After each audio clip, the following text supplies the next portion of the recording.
जय हिंद स्टूडेंट। आज हम यूक्लिड डिवीजन लेमा का एक और क्वेश्चन करेंगे। क्वेश्चन इस प्रकार से है कि show that the square of any positive integer is of the form 3m और 3m+1 for some integer m। जैसा कि आपको क्वेश्चन दिख रहा होगा बोर्ड पे लिखा हुआ। तो इस क्वेश्चन को करने का तरीका बिल्कुल आसान है। सबसे पहले हम कुछ एग्जांपल्स लेंगे, एग्जांपल्स की मदद से क्वेश्चन को समझेंगे और फिर उसको जनरलाइज फॉर्म में अटेम्प्ट करेंगे। तो कुछ हम इंटीजर ले लेते हैं, जैसे कि पॉजिटिव इंटीजर, जैसे कि 1 2 3 4। अब और भी ज्यादा इंटीजर ले सकते हैं समझने के लिए। अब हम क्या कर रहे हैं, 1 का स्क्वायर कर रहे हैं। 1 का स्क्वायर 1। अब हमने इस पॉजिटिव 1 का स्क्वायर कर लिया, इस पॉजिटिव इंटीजर का स्क्वायर कर लिया, तो ये इसका स्क्वायर है।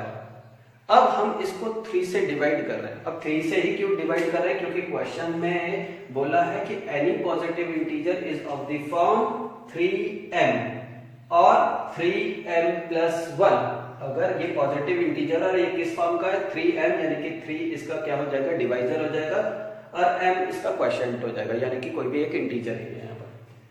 तो वो कह रहा है कि अगर हम किसी भी पॉजिटिव इंटीजर का स्क्वायर करें और उसका जो स्क्वायर आएगा उसको किससे डिवाइड करें, 3 से डिवाइड करें, तो 3 से डिवाइड करने के बाद उसकी स्थिति क्या होगी, यानी कि वो यूक्लिड डिवीजन लेमा की फॉर्म में कैसे लिखा जाएगा, 3 × 0 + 1।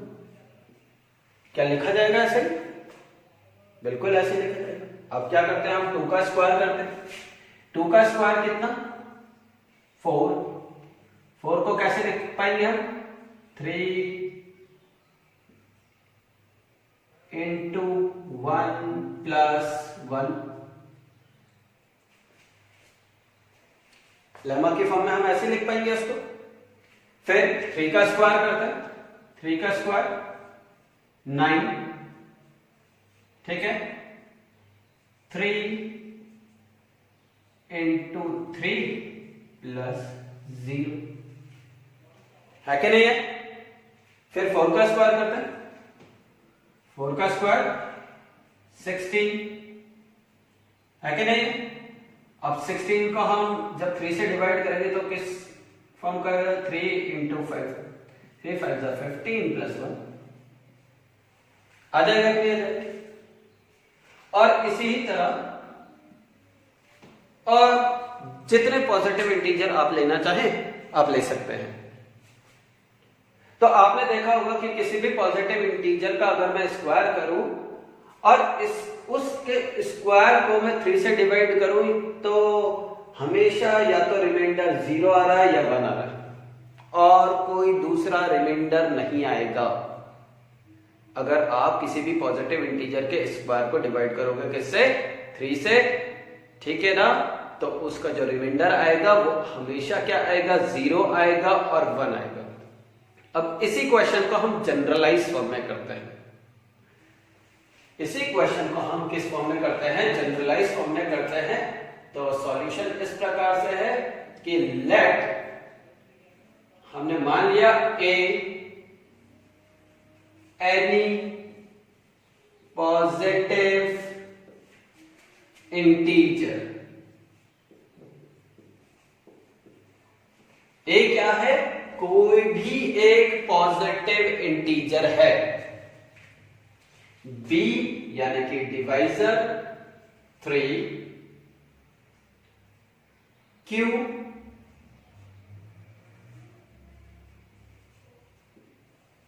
क्वोशिएंट एंड आर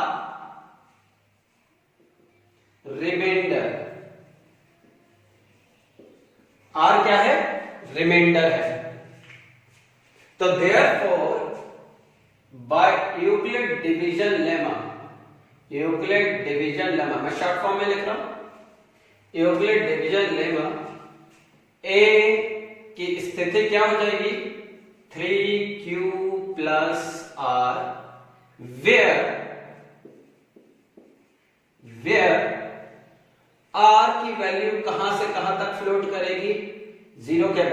सकती है या 0 से बड़ी हो सकती है या किससे छोटी होगी, 3 से छोटी होगी। यानी कि r की वैल्यू क्या हो सकती है, 0 हो सकती है, 1 हो सकती है, 2 हो सकती है, 3 कभी नहीं होगी। यह आपने प्रीवियस क्वेश्चन में भी समझ लिया होगा। तो हमारे पास जैसे जैसे हम r की वैल्यू पुट करते रहेंगे वैसे वैसे हमें पॉजिटिव इंटीजर मिलते जाएंगे। तो a की वैल्यू जब r 0 है, when r is 0, तो a की वैल्यू क्या हो जाएगी, 3 क्यूब, ठीक है ना। when r equals to 0, ठीक है, जब r की वैल्यू 1 होगी तो एक कौन सा पॉजिटिव इंटीजर हो जाएगा, 3 cube plus 1, where when r equals to 1 और a equals to 3 cube plus 2 when r equals to 2। तो आपने ये देख लिया कि जब भी हम किसी भी पॉजिटिव इंटीजर को 3 से डिवाइड करते हैं तो वो पॉजिटिव इंटीजर या तो 3 क्यूब की फॉर्म का होता है, 3 क्यूब प्लस 1 की फॉर्म का होता है या 3 क्यूब प्लस 2 की फॉर्म का होता है। इतनी बात आपको समझ में आ गई होगी।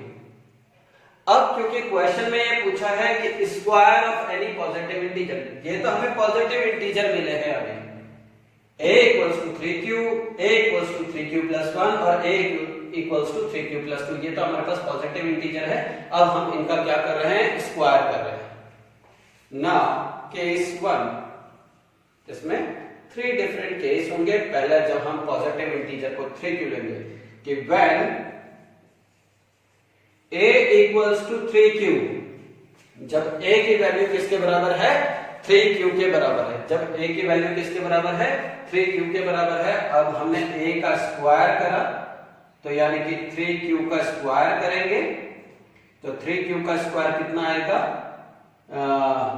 9 क्यूब स्क्वायर। क्या 9 क्यूब स्क्वायर को हम ऐसे लिख सकते हैं 3 इंटू 3 क्यूब स्क्वायर, लिख सकते हैं कि नहीं लिख सकते, 9 क्यूब स्क्वायर को 3 इंटू 3 क्यूब स्क्वायर। अब यहां पर देखिए ये 3 क्यूब स्क्वायर है, क्या क्यू एक इंटीजर है, हमने यहां पर क्वेश्चन ये देखिए कोई भी इंटीजर, क्यू का स्क्वायर वो भी इंटीजर होगा, जब वो 3 से मल्टीप्लाई होगा तो वो एक नया इंटीजर होगा। और क्योंकि नया इंटीजर होगा और हमें क्या बोला गया है कि इंटीजर m इज सब इंटीजर, तो इस 3 क्यू स्क्वायर की वैल्यू किसके बराबर हो जाएगी, m के बराबर हो जाएगी। तो हम यहां पर अज्यूम कर लेंगे कि let 3 Q square equals to m, यानी कि ये भी कोई एक पॉजिटिव इंटीजर होगा। तो इतनी बात आपको समझ में। Case number 2, case number 2, case number 2, when a equals to 3 cube plus 1, जब कोई पॉजिटिव इंटीजर किस फॉर्म का होगा, 3 क्यूब प्लस 1 की फॉर्म का होगा। a का स्क्वायर यानी कि 3 क्यूब प्लस 1 का स्क्वायर। अब a प्लस b का होल स्क्वायर का फॉर्मूला लगाइए। आप जानते हैं a प्लस b का होल स्क्वायर कितना होता है, a प्लस b का होल स्क्वायर ये किसके बराबर होता है, a square plus 2ab plus b square. हम इस फॉर्मूले से इसको ओपन करेंगे तो ये हो जाएगा हमारे पास, मैं एक एक स्टेप करके दिखा रहा हूं, 3 क्यूब का whole square plus 2 into 3 cube into 1 plus 1 का square. Is that clear or not, a square plus 2ab plus b square.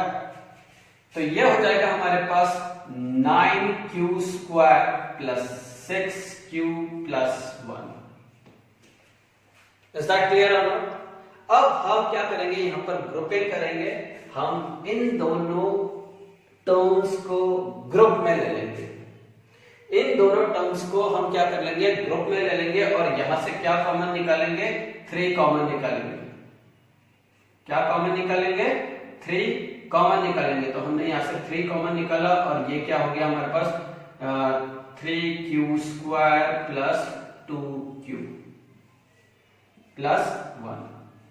अब आप यहां पर देख रहे हैं जहां पर भी क्यू स्क्वायर है और क्यू है, क्योंकि क्यू तो एक इंटीजर है, क्योंकि क्यू तो क्या है, एक इंटीजर है, तो ये सॉल्व करने के बाद एक और नया इंटीजर आएगा, ठीक है ना, और उस इंटीजर को हम क्या बोल रहे हैं, m बोल रहे हैं।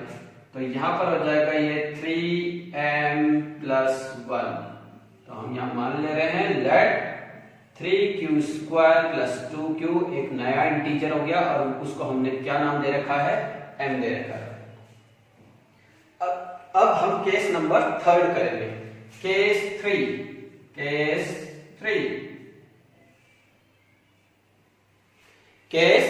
3।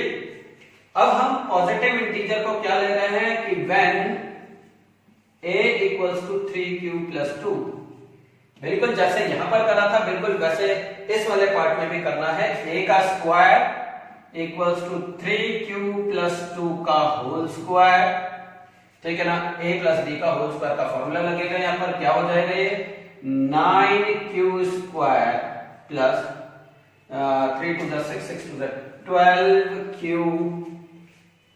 + 4। अब देखिए हम यहां पर थोड़ी सी एक चीज देखेंगे कि यहां पर ये जो नंबर है, कांस्टेंट नंबर है, वो क्या है, 4, विच इज ग्रेटर देन 3, जो कि किससे बड़ा है, 3 से बड़ा है।